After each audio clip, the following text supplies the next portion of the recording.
अधिक मास महात्म्य अध्याय 18वा. श्री गणेशाय नमः.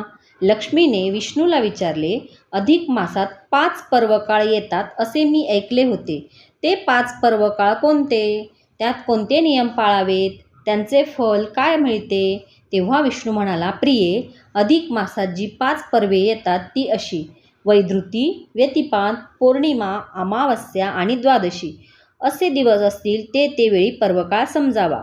वैधृती योगावर केलेल्या धर्मकार्यात श्री विष्णू प्रसन्न होतो. व्यतिपात योगावर केलेल्या उपासनेने यमधर्म संतुष्ट होतो. पौर्णिमेला ब्रह्मदेव प्रसन्न होतो. अमावस्येला पितृगण संतुष्ट पावतात.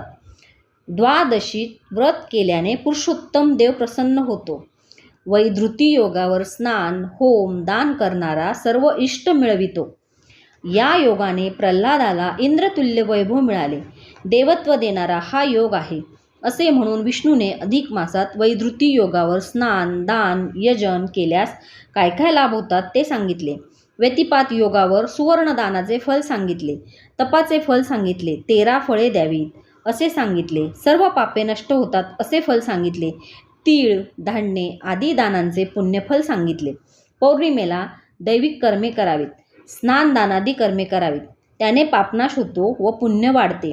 विष्णू पुढे म्हणाला, अमावस्येला पितृतर्पण करावे व अधिक मासात तर त्यामुळे पितृगण अन्नसंतर्पणाने संतुष्ट होतात. स्नान, अन्नसंतर्पण, नामजप हे व्रत पाळावे. प्रतिमासी अमावस्येला जो पितरोद्देशाने श्राद्धादी कर्मे करतो त्याला पितरांचे आशीर्वाद मिळतात व महाभाग्य प्राप्त होते. आणि अधिक मासाच्या अमावस्येला केलेल्या कोणत्याही उपवास, श्राद्ध, जप, दान आदी उपासनेने तर शतगुणित लाभ होतो. विष्णूने लक्ष्मीला नंतर अधिक मासातील द्वादशीच्या व्रताचे फल सांगितले. ते पुढील अध्यायात दिले आहे.